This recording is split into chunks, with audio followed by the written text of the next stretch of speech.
ನನ್ನ ಬಾಲ್ಯದ 14ನೇ ವರ್ಷದ ಪ್ರಾಯದಿಂದಲೇ ಮಾಡ್ತಿದ್ದೆ.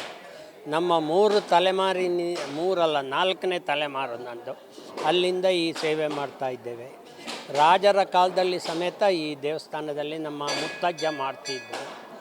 ಆಗ ಇಷ್ಟೆಲ್ಲ ಇಂಪ್ರೂವ್ ಆಗಿತ್ತಿಲ್ಲ. ರಾಜ ಕುದುರೆಯಲ್ಲಿ ಬಂದು ಅಲ್ಲಿ ಮೇಲೆ ನಿಂತು ಮಂಗಳಾರತಿ ತಗೊಂಡು ಹೋಗ್ತಿದ್ದರಂತೆ. ಇದು 1927ರಲ್ಲಿ ಇದಕ್ಕೆ ಗುಡಿ ಕಟ್ಟಿದ್ದಾರೆ. ಅಲ್ಲಿವರೆಗೆ ಈ ದೇವಸ್ಥಾನಕ್ಕೆ ಗುಡಿ ಇತ್ತಿಲ್ಲ, ಗೋಡೆಯಲ್ಲಿ ಮಾತ್ರ ದೇವರಿದ್ದದ್ದು. ಈ ದೇವಸ್ಥಾನದ ವಿಶೇಷ ಏನು ಅಂತೇಳಿದರೆ, ಇಲ್ಲಿ ಈಡುಗಾಯಿ ಸೇವೆ ಮಾಡಬೇಕು ಅಂತೇಳಿ ಹರಕೆ ಮಾಡಿಕೊಂಡ್ರೆ ಅವರವರ ಎಲ್ಲ ಕೆಲಸಗಳು ಕಾರ್ಯ ಫಲಿಸ್ತದೆ. ಅಂದರೆ ಏನೆಲ್ಲ ಅರ್ಕೆಗಳನ್ನು ತೀರಿಸ್ತಾರೆ?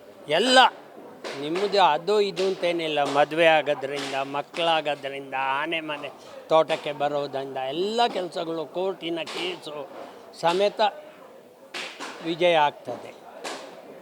ಎಷ್ಟೆಲ್ಲ ಈಡುಗಾಯಿ ಆಗ್ತಾರೆ?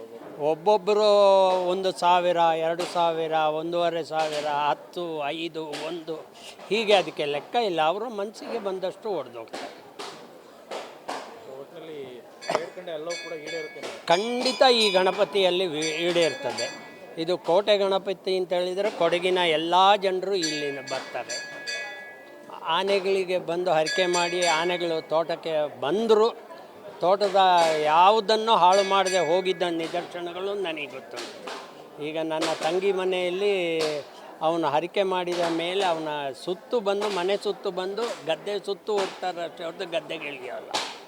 ಇದು ನನ್ನ ಅನುಭವ. ನ್ಯೂಸ್ ಫಸ್ಟ್ ನಿರ್ಭೀತಿಯಿಂದ ನಿಮ್ಮ ಪರವಾಗಿ.